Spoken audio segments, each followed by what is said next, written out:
Dear students, welcome to Impressive Study Manch. आज की इस वीडियो में हम लोग फिजिक्स का अगला चैप्टर पढ़ने वाले हैं जिसका नाम है विद्युत धारा। और विद्युत धारा से कौन कौन से क्वेश्चन इंपॉर्टेंट है उन सभी क्वेश्चन को हम लोग हल करेंगे। यदि आप इस चैप्टर को पढ़ चुके हैं तो आप मेरे साथ साथ इसको रिवीजन करें, पूरा का पूरा कंठस्थ हो जाएगा। यदि आप इस चैप्टर को अभी तक नहीं पढ़े हैं तो इसे अच्छे से समझने का कोशिश करेंगे, क्योंकि जितने भी क्वेश्चन बताएंगे वो परीक्षा की दृष्टि से बहुत ही महत्वपूर्ण क्वेश्चन है।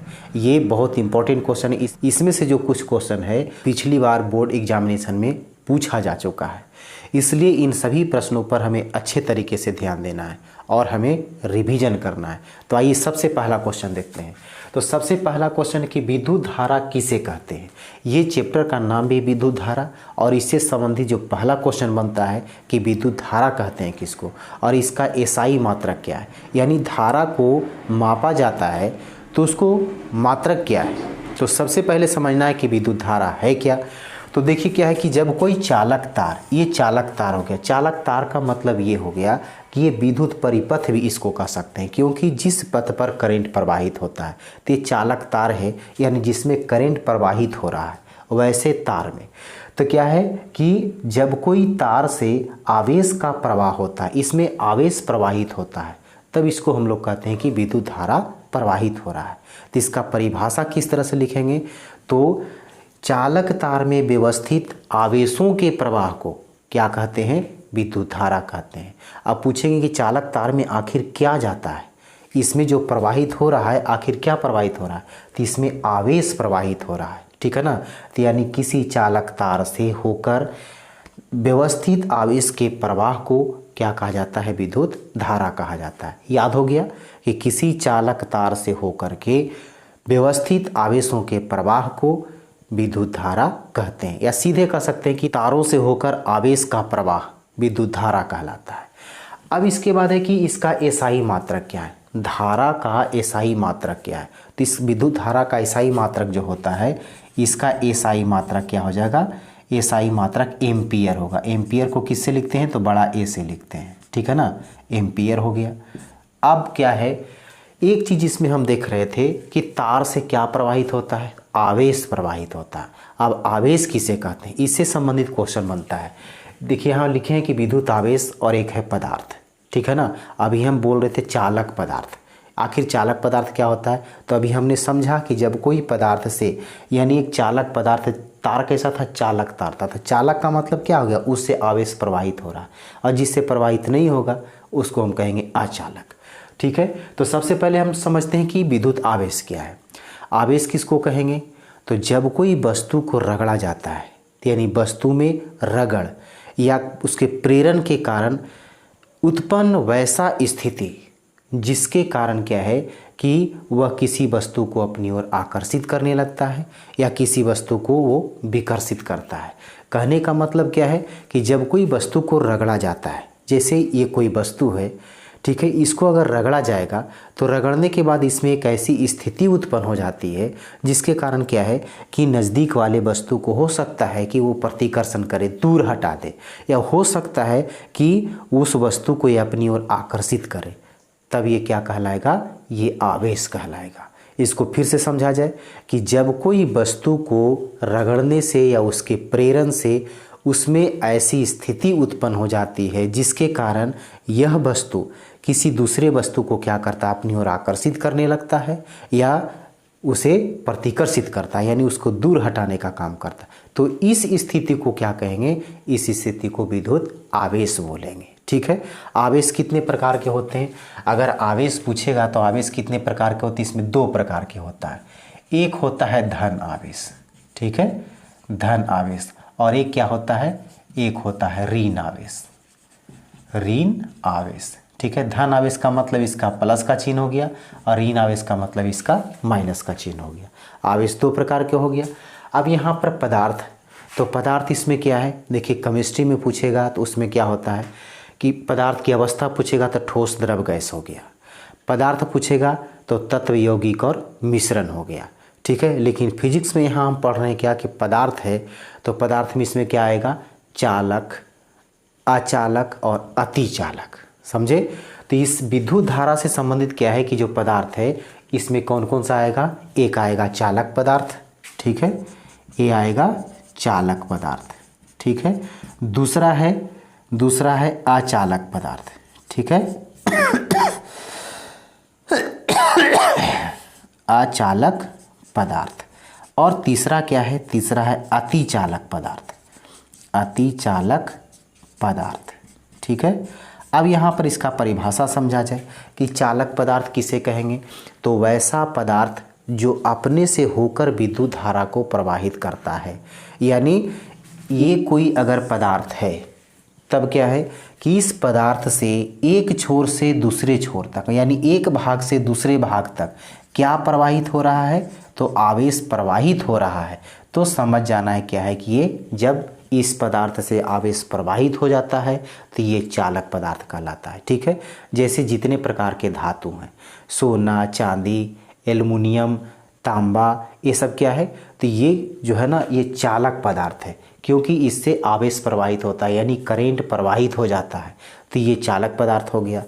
अचालक में क्या आएगा, तो अचालक में कि वैसे पदार्थ से क्या है कि आवेश एक बिंदु से दूसरे बिंदु तक, यानी एक छोर से दूसरे छोर तक आवेश प्रवाहित नहीं होता है, तो उस पदार्थ को क्या कहेंगे, अचालक पदार्थ कहेंगे। यानी सीधा सीधा क्या होगा कि वैसे पदार्थ जिससे करंट प्रवाहित नहीं होता है वो हो गया अचालक पदार्थ। जैसे क्या हो जाएगा अचालक पदार्थ में, क्या, जैसे कि कांच हो गया, रबड़ हो गया, ये सब क्या है, ये सब अचालक पदार्थ, इसमें करंट प्रवाहित नहीं होता। आवेश का मतलब होगा कि उसमें करंट प्रवाहित नहीं हो रहा है। और अतिचालक का मतलब क्या हो गया, इसमें अतिचालक का मतलब ये हो गया कि अति निम्न ताप पर उससे क्या है कि विद्युत धारा प्रवाहित हो जाती है, तो उस पदार्थ को क्या कहेंगे, अतिचालक पदार्थ, ठीक है। यानी वैसे पदार्थ जिस पर क्या है कि निम्न ताप पर जो है वो विद्युत धारा उसमें प्रवाहित हो जाता है, उसे हम कहते हैं अतिचालक पदार्थ। अब इसके बाद जो दूसरा क्वेश्चन आता है कि प्रतिरोध क्या है। अब देखा जाए प्रतिरोध क्या है। यहाँ पर क्या हमने देखा कि चालक, अचालक और अतिचालक, ठीक है ना। तो अचालक का मतलब क्या हो गया कि उसमें करंट प्रवाहित नहीं हो रहा है, यानी वो विरोध कर रहा है, करंट को नहीं जाने दे रहा है। इसी से संबंधित क्या है कि प्रतिरोध है। तो प्रतिरोध का मतलब क्या हो गया कि जब कोई चालक पदार्थ में क्या है कि किसी चालक पदार्थ का वैसा गुण होता है जो क्या करता है कि उस पदार्थ से विद्युत धारा को जाने से विरोध करता है, इस गुण को क्या कहते हैं, प्रतिरोध। इसको फिर से समझा जाए कि चालक पदार्थ का वैसा गुण उस पदार्थ से विद्युत धारा को जाने में क्या करता, अवरोध उत्पन्न करता है, यानी उसमें रुकावट डालता है।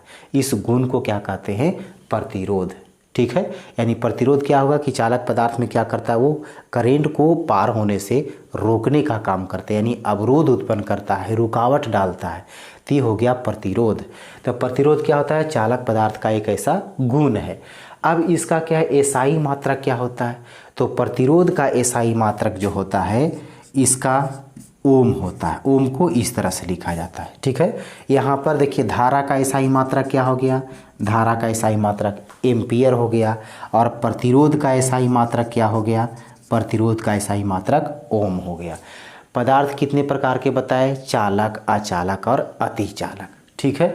अब इसके बाद फिर क्या है कि विभव और विभवांतर में क्या अंतर है। विभव किसे कहते हैं, तो विभव क्या है, विभव एक प्रकार का कार्य है जो प्रति इकाई आवेश को अनंत बिंदु से क्या है उस बिंदु तक लाने में जितना कार्य करना पड़ता है उसे क्या कहते हैं, विभव कहते हैं, ठीक है ना। विभव क्या है, उस बिंदु पर वह कार्य है जो अनंत बिंदु से क्या है कि इकाई आवेश को अगर इस बिंदु तक लाता है तो इसमें कितना कार्य करना पड़ता है, ठीक है ना। तो ये कार्य क्या कहलाया, ये विभव कहलाया। इसको फिर से समझा जाए कि विभव क्या है, कार्य वह परिमाण होता है जो प्रति एकांक या प्रति इकाई आवेश को अनंत से उस बिंदु तक लाने में किया जाता है, यानी अनंत से इस बिंदु तक लाने में क्या है कि कितना कार्य किया गया, इसको क्या कहेंगे, विभव कहेंगे।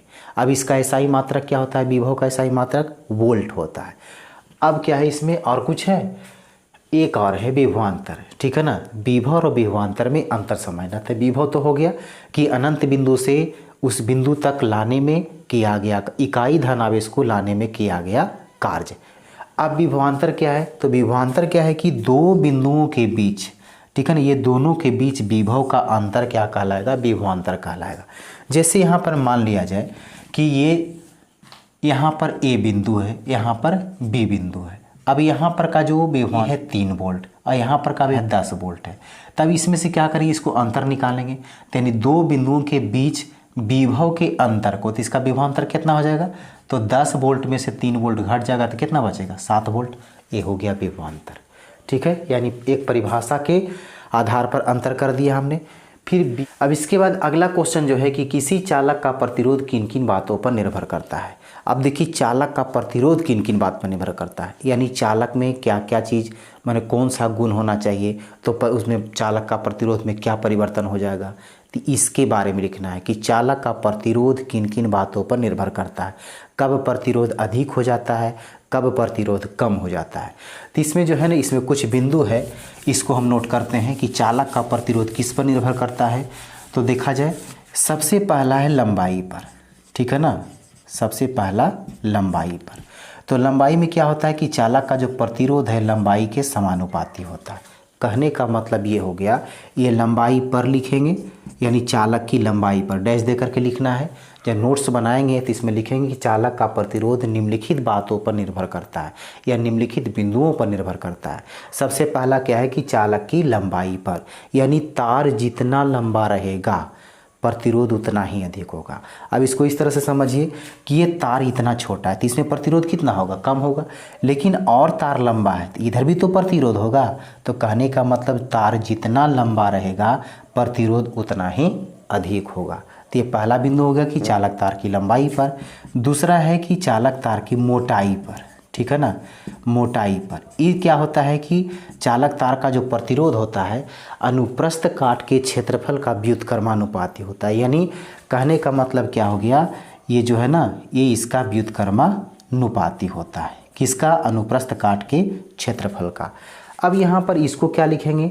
चालक तार की मोटाई पर, तो इसको डैश दे करके लिखना पड़ेगा कि इसमें क्या देखें कि लंबाई जितना अधिक रहेगा तार का प्रतिरोध उतना ही अधिक होगा। लेकिन इसका ये उल्टा हो जाएगा कि मोटाई जितना ज़्यादा रहेगा, ठीक है ना, तार का मोटाई जितना ज़्यादा रहेगा प्रतिरोध उतना ही कम होगा, और जितना पतला रहेगा प्रतिरोध उतना ही ज़्यादा होगा। समझ में आया? इसका उल्टा क्या है कि तार की मोटाई पर इसमें क्या लिखेंगे कि चालक तार की मोटाई जितना अधिक रहेगा प्रतिरोध उतना ही कम हो जाएगा, क्योंकि व्युत्क्रमानुपाती है, ठीक है। और तार जितना ही पतला रहेगा प्रतिरोध उतना ही अधिक होगा। अब तीसरा आता है कि चालक तार की प्रकृति पर, ठीक है ना, चालक की प्रकृति पर। अब प्रकृति का मतलब क्या हो गया, यानी कहने का मतलब है कि अगर कोई चालक तार है, एक एल्युमिनियम का है, ठीक है ना, एक क्या है तांबा का है। अब ये दो ही लेते हैं, दो चालक तार लेते हैं, तब इसकी प्रकृति क्या है, दोनों का तो अलग अलग है। इसमें क्या है कि दोनों समान लंबाई के हैं और समान मोटाई के हैं, लेकिन फिर भी क्या है कि चालक तार में इसमें जो प्रतिरोध होगा दोनों में अलग अलग होगा। यही प्रकृति होता है, क्योंकि किसी तार में जो है ना प्रतिरोध अधिक होता है, किसी तार में प्रतिरोध कम होता है। तो इस तरह से इसमें क्या लिखना है कि चालक तार की प्रकृति पर, इसको लिख करके डैश देना है। और क्या लिखना है कि विभिन्न प्रकार के, अगर समान लंबाई के और समान मोटाई के तार है तो दोनों का प्रतिरोध भी अलग अलग होगा। अब एक बात पर और निर्भर करता है, वो क्या है? ताप पर, चालक के ताप पर, ठीक है ना, चालक के ताप पर। इसमें क्या लिखेंगे कि ताप बढ़ने पर जो है ना वो प्रतिरोध क्या होता है? बढ़ जाता है। बस यही इसमें लिखना है। अब याद हो गया होगा कि किसी चालक तार का प्रतिरोध जो है वो किन किन बातों पर निर्भर करता है। तो सबसे पहला क्या था? लंबाई पर, यानी चालक तार जितना लंबा रहेगा प्रतिरोध उतना ही अधिक होगा। दूसरा था मोटाई पर, तो मोटाई क्या था? उसमें देखें कि क्षेत्रफल के व्युत्क्रमानुपाती के बराबर होता है। तब क्या करना है इसमें कि चालक तार जितना मोटा रहेगा प्रतिरोध उतना कम होगा, और जितना पतला रहेगा प्रतिरोध उतना अधिक हो गया। दो बात हो गया। तीसरा क्या था कि चालक की प्रकृति पर, यानी विभिन्न प्रकार के चालक अगर समान लंबाई के हैं, समान मोटाई के हैं, लेकिन क्या है कि सभी चालक पदार्थ में जो प्रतिरोध होगा वो अलग अलग होगा। फिर अगला पॉइंट क्या था कि ताप पर चालक तार का जो प्रतिरोध होता है ताप बढ़ने पर क्या होता है, बढ़ जाता है। ये था प्रतिरोध किन किन बातों पर निर्भर करता है। अब इसके बाद आता है लघु पथन या शॉर्ट सर्किट। देखिए यहाँ पर क्या है, लघु पथन लिखा हुआ है और अंग्रेजी में क्या है, शॉर्ट सर्किट। ये बहुत बार क्वेश्चन पूछा गया है। देखिए पहली बात तो क्या है कि विद्युत धारा ये हो गया, विभव विभवांतर में अंतर हो गया, चालक का प्रतिरोध ये भी पूछा गया है, और लघु पथन ये भी पता नहीं कितना बार पूछा गया है। तो लघु पथन को क्या कहते हैं, शॉर्ट सर्किट। कभी कभी क्या है कि आपको शॉर्ट सर्किट दे देगा, लघु पथन नहीं देगा, इस चलते दोनों वर्ड याद रखना है, ठीक है ना। लघु पथन भी और शॉर्ट सर्किट भी। ये क्या होता है, तो शॉर्ट सर्किट का मतलब सीधे समझिए कि शॉर्ट लड़ जाना, यानी कहने का मतलब क्या है कि दो क्षतिग्रस्त तार है, ठीक है। ये दो क्षतिग्रस्त क्या है, तार। क्षतिग्रस्त हम क्यों बोल रहे हैं, क्षतिग्रस्त के मतलब हो गया कि दोनों टूटा फूटा है, कहीं पर कटा फटा है, ठीक है ना। अब ये दोनों तार क्या है, दोनों जब आपस में ये सट गया, समझे, तो सट गया तो क्या हो गया, इसमें प्रतिरोध शून्य हो गया, यानी जो करंट जाने के लिए जो रुकावट इसमें था वो जीरो हो गया। और इसमें क्या है कि धारा का मान बढ़ गया, यानी जब दोनों सट जाएगा ना, तो दोनों जब सट जाएगा तब क्या होगा, यहाँ पर प्रतिरोध जो है, प्रतिरोध क्या हो जाएगा, प्रतिरोध शून्य हो जाएगा, और धारा का मान क्या हो जाएगा, धारा अधिक हो जाएगा। जिसके कारण क्या है, ये दोनों जब सट जाएगा ना तो इसमें आग लगने की संभावना है। ये बहुत खतरनाक है। इसी को कहते हैं क्या, लघु पथन या शॉर्ट सर्किट। यानी दो क्षतिग्रस्त, दो टूटे फूटे या कटे फटे तार क्या है, जब आपस में सट जाते हैं तो उस स्थिति में क्या है, टकराने के बाद इसमें प्रतिरोध वहाँ पर शून्य हो जाता है और धारा का मान बढ़ जाता है। तो इससे हो सकता है कि वहाँ पर चिंगारी उत्पन्न हो, आग लगने की संभावना बन जाती है। इसी को कहते हैं क्या, लघु पथन। तो लघु पथन से अगर हमें बचना है, अगर लघु पथन से बचने का उपाय पूछेगा तब हम क्या लिखेंगे। सबसे पहली बात क्या है कि ये जो दोनों तार जो है, कटे फटे तार है, उसको हम अच्छे क्वालिटी के तार का उपयोग करेंगे तो इस घटना से बचा जा सकता है। अब इसके बाद इसी का उल्टा क्या आता है, इसी का उल्टा आता है अति भारण। तो अति भारण क्या है, इसमें देखिए क्वेश्चन में ही अति भारण, अति का मतलब ज़्यादा और भारण का मतलब लोड। अब एक तार से जब विद्युत धारा प्रवाहित हो रही है तो क्या है कि उसमें ज़्यादा लोड दे दिया गया। अब बताइए कि आप एक आयरन लगाए हैं, है ना, विद्युत आयरन। अब आयरन लगाए तो आयरन में जो है ना, आयरन में कौन सा तार चाहिए, क्योंकि वो वोल्टेज ज़्यादा खींचता है, तो उसमें जो है सो 15 एम्पियर का तार चाहिए। लेकिन आपने क्या कर दिया, आपने 5 एम्पियर का तार जोड़ दिया। तो 5 एम्पियर का तार जितना उसका क्षमता रहेगा उतना ही ना धारा खींचेगा। लेकिन क्या है कि जो विद्युत आयरन है वो क्या है कि अधिक वोल्टेज खींचता है, यानी 15 एम्पियर वाला तार उसमें चाहिए। तब क्या होता है कि जो 5 एम्पियर वाला जो तार था, ठीक है ना, ये 15 एम्पियर के जगह पर आपने क्या किया, ये 5 एम्पियर का तार लगा दिया। आयरन में जो वोल्टेज जाना चाहिए था उसके लिए क्षमता किस में था, तो 15 एम्पियर में। लेकिन इसके जगह पर अगर 5 एम्पियर का तार लगा दिए हैं तो इसका धारा खींचने का क्षमता कितना है, 5 एम्पियर का। 5 एम्पियर से ज़्यादा होगा तब क्या होगा, ये तार जो है ना, ये तार गल जाएगा, ये गर्म हो जाएगा, और गर्म होने के बाद क्या होगा, वो गल जाएगा। इसी को कहते हैं अति भारण। यानी विद्युत परिपथ से जब कहता है ओवरलोडिंग में, यानी अधिक परिमाण में जब कहता है उस तार से धारा प्रवाहित होता है, तब क्या होता है, इसी को कहते हैं अति भारण। इसको फिर से समझा जाए कि जब विद्युत परिपथ से अधिक परिमाण में जब विद्युत धारा प्रवाहित होता है किसी उपकरण के द्वारा आवश्यकता से अधिक, यानी उस परिपथ, उस चालक तार की क्षमता से अधिक धारा का जब खिंचाव होता है तो इसे क्या कहते हैं, ओवरलोडिंग या अति भारण। ठीक है, तो अति भारण भी क्या है, खतरनाक है। क्यों। अब इसके बाद आता है विद्युत फ्यूज क्या है, या किस मिश्र धातु का बना हुआ रहता है। विद्युत फ्यूज क्या है, तो अभी हमने 2 घटना देखा। वो क्या था, एक था लघु पतन जिसको हम लोग शॉर्ट सर्किट कहते हैं, और एक था अति भारण यानी ओवरलोडिंग। तब क्या है, ये दोनों घटनाओं से बचने के लिए ये विद्युत फ्यूज का उपयोग किया जाता है। तो ये किस प्रकार सुरक्षा करता है, तो विद्युत फ्यूज क्या है, तो विद्युत फ्यूज एक सुरक्षा युक्ति है जो लघु पतन यानी शॉर्ट सर्किट और अति भारण जैसे घटनाओं से क्या करता है, ये बचाने का काम करता है। इसीलिए क्या है, विद्युत को सुरक्षा युक्ति या सुरक्षा उपकरण कहा गया है।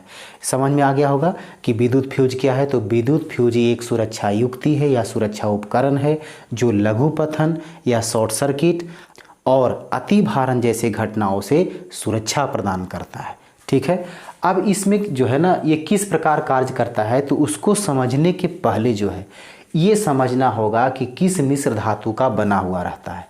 तो मिश्र धातु फ्यूज का जो तार होता है वो किस मिश्र धातु का बना हुआ रहता है। तो देखिए, ये जो फ्यूज का तार है ये क्या है, ये किस चीज़ से बनाया गया है, यानी इसमें कौन कौन से धातु मिला हुआ है तब मिश्र धातु हुआ। तो हमको शॉर्ट में याद रखना है, एक नाम याद रखना है ताटी, एक नाम याद रखना है सीटी। ठीक है ना, ये फ्यूज का मिश्र धातु का कौन कौन इसमें मिला हुआ है वो चीज़ है। ता से हो गया क्या, तांबा। ठीक है ना, ये हो गया तांबा। और टी से क्या हो गया, टीन। और इसमें सी से क्या हो गया, सी से हो गया सीसा। और टी से क्या हो गया, टी से हो गया टीन। तो यानी विद्युत फ्यूज का जो तार बना हुआ रहेगा, चाहे तो वो तांबा और टीन के मिला करके बना हुआ मिश्र धातु होगा, चाहे तो वह सीसा और टीन से मिला हुआ मिश्र धातु होगा।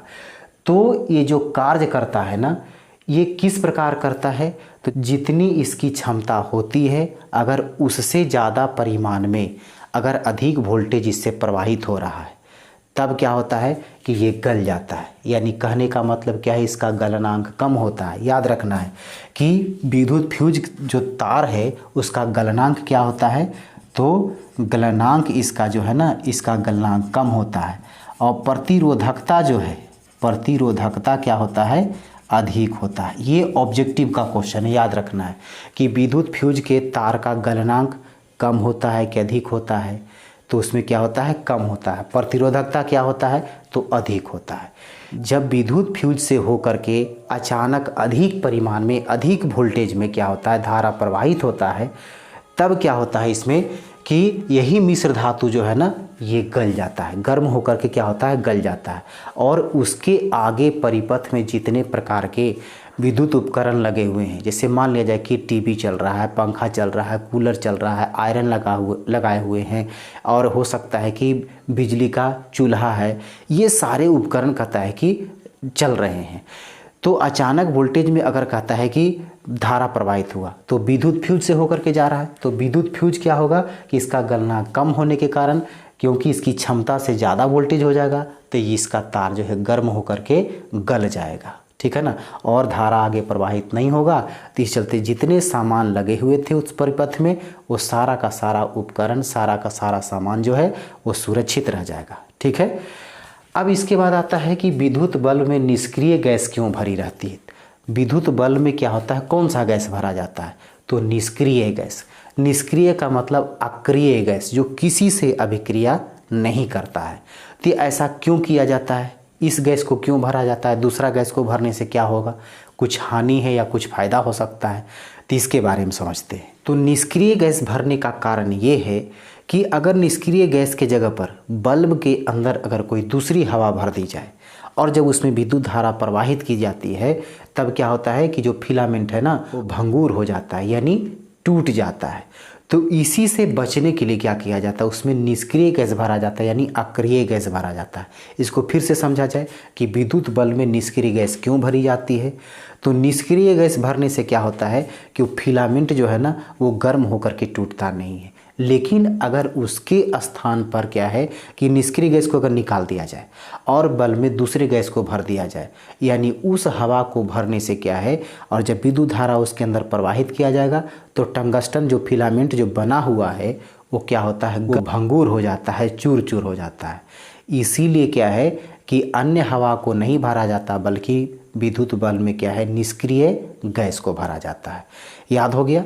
अब इसके बाद देखिए, बल्ब से जो है ना, बल्ब से 3 प्रकार का क्वेश्चन जो है वो हमेशा इम्पोर्टेंट होता है। एक आता है कि बल्ब का चित्र बनाइए, नामांकित चित्र बनाना होता है। एक होता है कि बल्ब में जो टंगस्टन है ना, यानी जो फिलामेंट बना हुआ रहता है वो किस चीज़ का बना हुआ रहता है। जैसे अभी हमने देखा कि विद्युत फ्यूज जो है, फ्यूज का तार किस चीज़ का बना हुआ रहता है, तो ताटी या सीटी का। ठीक है ना, यानी तांबा और टीन के मिश्र धातु का, नहीं तो सीसा और टीन के मिश्र धातु का। उसी तरह से ऑब्जेक्टिव में क्या होगा, आपको टंगस्टन से पूछेगा कि टंगस्टन का गलनांक अधिक होता है कि कम होता है। कभी कभी तो पूछ देता है कि गलनांक कितना होता है, उसका मान लिखना होता है, ठीक है। तो इसमें टंगस्टन के बारे में पूछेगा क्वेश्चन। फिर जो है कि विद्युत बल्ब में फिलामेंट जो होता है वो टंगस्टन का क्यों बना रहता है, क्वेश्चन आगे है, उसको हम समझाएंगे। तो इसके आगे क्या क्वेश्चन है, तो इस क्वेश्चन के आगे जो है कहता है विद्युत बल्ब का स्वच्छ नामांकित चित्र बनाइए। अब एक साफ सुथरा चित्र बनाना है, ठीक है ना, और उसमें नामांकित यानी नाम अंकित करना है। तो देखिए हम प्रयास करते हैं, ठीक है ना। अगर अच्छा बनेगा तो आप लोग कमेंट करके ज़रूर बताएंगे कि अच्छा है या ख़राब है। इस तरह से क्या है कि ये विद्युत बल्ब बना रहे हैं, ठीक है। चलिए ऐसा बना देते हैं, ये हो गया। चलिए इसको ऐसे कर दिया। यहाँ पर क्या है, संस्पर्शक है, ठीक है, या जिसको टर्मिनल कहते हैं। अब यहाँ पर क्या कहते हैं, इस तरह से जो है ना इसके अंदर फिलामेंट बना देते हैं, ठीक है, ये फिलामेंट हो गया। अब क्या है, इसको इस तरह से कर दिया जाए। अब ये देखिए कांच का बना हुआ रहता है, इसे गोलाकार, ये हो गया विद्युत बल्ब, ठीक है। अभी क्या है, देखिए यहाँ पर इस तरह का रहता है, जो क्या है होल्डर में ये क्या करता है कि अटैच हो जाता है, और ये बल्ब जो है सो उसमें लटक जाता है। ये हो गया, इसका नाम क्या है, इसका नाम है फिलामेंट, ठीक है, इसका नाम हो गया फिलामेंट। ये क्या हो गया, ये कांच का बल्ब, इसको इसे लिख सकते हैं कि कांच का बल्ब, ठीक है। अब इसमें क्या है, ये फिलामेंट हो गया। और ये क्या है, इसको कहते हैं स्पर्शक। स्पर्शक क्या क्या होता है इसमें, इसको टर्मिनल भी बोलते हैं, ठीक है ना, या इसको स्पर्शक भी बोलते हैं, क्योंकि ये है ना, ये क्या करता है, उसमें जो होल्डर में जो लटका हुआ रहता है उसमें जब टच करता है ना तब कहता है कि करंट इसमें पहुंचता है, और यहाँ से फिर क्या है कि टंगस्टन के पास आता है। ये हो गया क्या, विद्युत बल्ब का नामांकित चित्र। अगर इसमें पूछेगा कि इसके अंदर कौन सा गैस होता है तो इसको इस तरह से लिख देना है कि निष्क्रिय गैस होता है, ठीक है। कौन सा गैस है, तो निष्क्रिय गैस है। बस इतना ही लिखना है, यही हो गया स्वच्छ नामांकित चित्र, किसका, तो बल्ब का। अगला क्वेश्चन क्या आता है, अगला क्वेश्चन है कि विद्युत कहाँ चला गया, एमीटर और वोल्टमीटर में क्या अंतर है, ठीक है ना। इसमें एक अंतर देखे थे हम लोग, विभव और विभवांतर में क्या अंतर है। फिर उसके बाद क्या है कि एमीटर और वोल्टमीटर में क्या अंतर है। इसमें देखा जाए कौन कौन क्वेश्चन परीक्षा में आया है, ठीक है ना। तो विद्युत फ्यूज आया है, विद्युत बल्ब में निष्क्रिय गैस क्यों भरी जाती, ये भी आया है। ये विद्युत बल्ब का स्वच्छ नामांकित चित्र भी आया है। अब देखा जाए इसमें, इसके बाद जो आ रहा है ना, विद्युत बल्ब का फिलामेंट जो है टंगस्टन का बना होता है क्यों। तो ये सारा क्वेश्चन जो है ना इम्पॉर्टेंट है। इसमें एक क्वेश्चन है एमीटर और वोल्टमीटर में क्या अंतर है, तो इसको पहले समझा जाए। एमीटर क्या होता है, ठीक है। इसको अंतर समझने के लिए क्या करते हैं, सबसे पहले हम इधर एमीटर लिख देते हैं, इधर में क्या है, इधर में हम वोल्टमीटर लिख देते हैं, ठीक है ना। इधर क्या हो गया, वोल्टमीटर। अब इसमें कम से कम 3 अंतर याद रखना बहुत ज़रूरी है। तो एमीटर क्या है, तो एमीटर जो है ये क्या है, धारा मापने का यंत्र है, ठीक है ना। ये क्या करता है, तो धारा मापता है, ठीक है। अब वोल्टमीटर क्या है, तो ये विभवांतर को मापता है। क्या मापता है, तो विभवांतर मापता है, विभवांतर मापता है। ये हो गया। एमीटर का जो स्केल है यानी मापने का जो स्केल है वो क्या है, तो एम्पियर है, ठीक है ना। इसका स्केल क्या है, इसका स्केल एम्पियर है, ठीक है ना।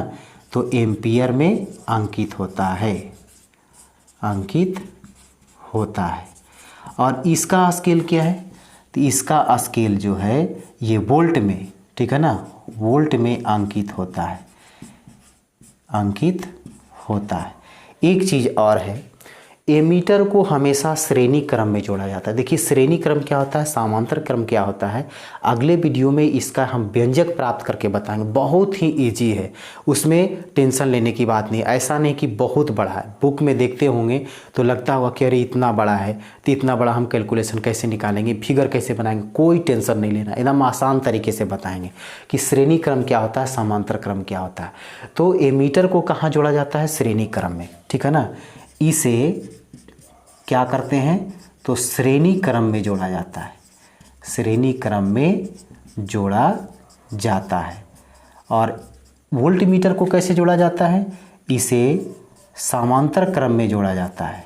ठीक है, समांतर क्रम में जोड़ा जाता है, जोड़ा जाता है। ये 3 अंतर हमें याद रखना है एमीटर और वोल्टमीटर में।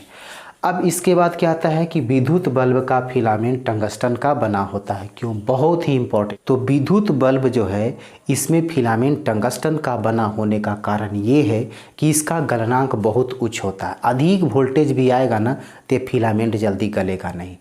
अब इसमें देखिए ऑब्जेक्टिव का क्वेश्चन क्या होगा, पूछेगा कि टंगस्टन का जो गलनांक होता है वो अधिक से अधिक कितना होता है। तो इसका गलनांक जो होता है ये 3400 होता है। कितना आता है, 3400 डिग्री सेल्सियस। एक चीज़ और याद रखना है कि अगर क्वेश्चन पूछ देगा कि फिलामेंट जो है कितना डिग्री सेल्सियस पर जो है श्वेत तप्त ताप देता है, यानी कहने का मतलब वो जो उजाला देता है वो कितना डिग्री सेल्सियस पर देता है, तो ये 2700 डिग्री सेल्सियस पर देता है। 2700 डिग्री सेल्सियस पर क्या है, श्वेत तप्त ताप। ठीक है ना, श्वेत तप्त ताप ये प्राप्त करता है कितना डिग्री सेल्सियस पर, तो 2700 डिग्री सेल्सियस पर। और इसका अधिकतम गलनांक कितना है, तो क्या है 3400 डिग्री सेल्सियस पर। आप सोच सकते हैं कि इतना अधिक गलनांक है तो कितना अधिक वोल्टेज आएगा। तो ये क्या करता है, इसमें ऐसी क्षमता होती है, गलनांक अधिक होने के कारण क्या है कि जल्दी गलता नहीं है, ये भंगुर नहीं होता है, टूटता नहीं है। ठीक है, इसीलिए इसका क्या है फिलामेंट बनाया जाता है, बल्ब का फिलामेंट टंगस्टन का इसीलिए बनाया जाता है। अब इसमें एक चीज़ और है, इसकी प्रतिरोधकता जो है ना, इसकी प्रतिरोधकता बहुत कम होता है। विद्युत फ्यूज में क्या था कि प्रतिरोधकता क्या था उसका अधिक था। ठीक है, लेकिन इसमें क्या है प्रतिरोधकता जो है कम होता है। लेकिन एक चीज़ सोचने वाली है, अब देखना है कि विद्युत बल्ब का जो फिलामेंट होता है उसको मोटा क्यों नहीं बनाया जाता, उसको पतला क्यों बनाया जाता है, एक ये भी क्वेश्चन है। अब सोचिए दिमाग से। तो हमने क्या देखा था, हमने एक चीज़ पढ़ा था कि इसमें चालक का प्रतिरोध किन किन बातों पर निर्भर करता है। तो इसमें हमने क्या देखा था कि चालक की लंबाई जितना अधिक रहेगा प्रतिरोध उतना ही अधिक होगा। तो विद्युत बल्ब में फिलामेंट जो है ना वो स्प्रिंग के तरह होता है। ठीक है ना, तो अगर उसको इसे सीधा खींचा जाए तो बहुत बड़ा होगा। इसीलिए क्या है कि उसकी लंबाई को बढ़ा दिया जाता है, ताकि क्या होगा कि प्रतिरोध अधिक होगा। और जब प्रतिरोध उसका अधिक होगा तो कहता है कि अधिक ऊष्मा देगा। इसीलिए क्या है कि फिलामेंट जो है ना स्प्रिंग के आकार का क्या है कि उसको पतला लंबा तार से बनाया जाता है। ये हो गया। तो क्वेश्चन का इसका आंसर सही से समझ में आ गया होगा कि विद्युत बल्ब का जो फिलामेंट होता है वो टंगस्टन का क्यों बना होता है। तो कारण ये है कि टंगस्टन जो होता है ना इसका गलनांक बहुत अधिक होता है। तो अधिक परिमाण में भी कहता है कि वोल्टेज अगर आएगा तो ये फिलामेंट जल्दी गलेगा नहीं। अब इसका अधिकतम क्या है कि गलनांक कितना है 3400 डिग्री सेल्सियस। अगर पूछेगा कि विद्युत बल्ब का फिलामेंट श्वेत तप्त ताप कितना डिग्री सेल्सियस पर प्राप्त करता है, तो 2700 डिग्री सेल्सियस पर। तो आज के इस वीडियो में विद्युत धारा चैप्टर से हमने बहुत से क्वेश्चन को डील किया है। तो कौन कौन सा क्वेश्चन था इसको एक बार फिर से रिवीजन कर लिया जाए केवल क्वेश्चन का, कि कौन कौन क्वेश्चन इंपॉर्टेंट होगा। तो विद्युत धारा क्या है, इसका एसआई मात्रक क्या है, प्रतिरोध क्या है, इसका एसआई मात्रक क्या है, आवेश क्या है, आवेश कितने प्रकार के होते हैं, चालक अचालक या अतिचालक जो पदार्थ है वो क्या है। देखिए इसमें क्या है, अचालक जो है ना, अचालक का नाम कभी विद्युत रोधी भी लिख देगा। ठीक है, इसमें गड़बड़ाना नहीं। अचालक को क्या कहेगा, विद्युत रोधी। अचालक में देखे थे कि वैसे पदार्थ जो अपने से होकर विद्युत को प्रवाहित नहीं करता है, तो उसी प्रकार ये भी हो गया क्या है कि विद्युत रोधी। ठीक है ना, विद्युत रोधी पदार्थ यानी वैसे पदार्थ जो अपने से होकर करंट को या आवेश को प्रवाहित नहीं होने देता है। अब उसके बाद फिर क्या है कि विभव विभवांतर में क्या अंतर है ये भी पढ़े। उसके बाद फिर क्या देखे, किसी चालक तार का प्रतिरोध किन किन बातों पर निर्भर करता है। तो हमने 4 तरह का देखा कि लंबाई पर, मोटाई पर, चालक की प्रकृति पर और ताप पर। ठीक है, उसके बाद है कि लघु पथन या शॉर्ट सर्किट, ये क्वेश्चन कहता है कि बहुत बार आया है। फिर अति भारण को देखा, विद्युत फ्यूज को देखा कि विद्युत फ्यूज किस प्रकार कार्य करता है। ठीक है, और ये किस मिश्र धातु का बना रहता है, कि विद्युत बल्ब में फिर क्या है कि निष्क्रिय गैस क्यों भरी जाती है, विद्युत बल्ब का फिलामेंट जो टंगस्टन का क्यों बना रहता है, विद्युत बल्ब का कहता है कि उसमें नामांकित चित्र में कौन कौन सा नाम है, कौन भाग कहाँ पर होता है, इसके बारे में हमने देखा। फिर एक और क्वेश्चन था कि एमीटर और वोल्ट मीटर के बारे में पढ़ा। उम्मीद है कि ये सारा चीज़ आपको अच्छा लगा होगा, ये आपका रिवीजन भी हो गया होगा। तो इसे एक बार पुनः अपने स्तर से इसे रिवीजन करें ताकि पूरा का पूरा दिमाग में सेट हो जाए।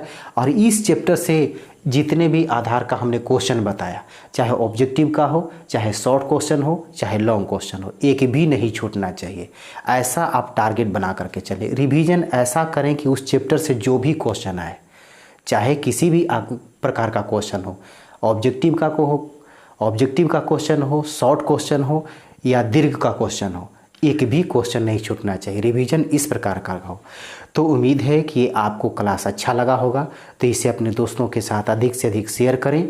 और यदि इस चैनल पर आप नए हैं तो इसे सब्सक्राइब करके नोटिफिकेशन का बेल आइकन ज़रूर दबा दें। फिर मिलते हैं हम अगला टॉपिक लेकर के अगले वीडियो में।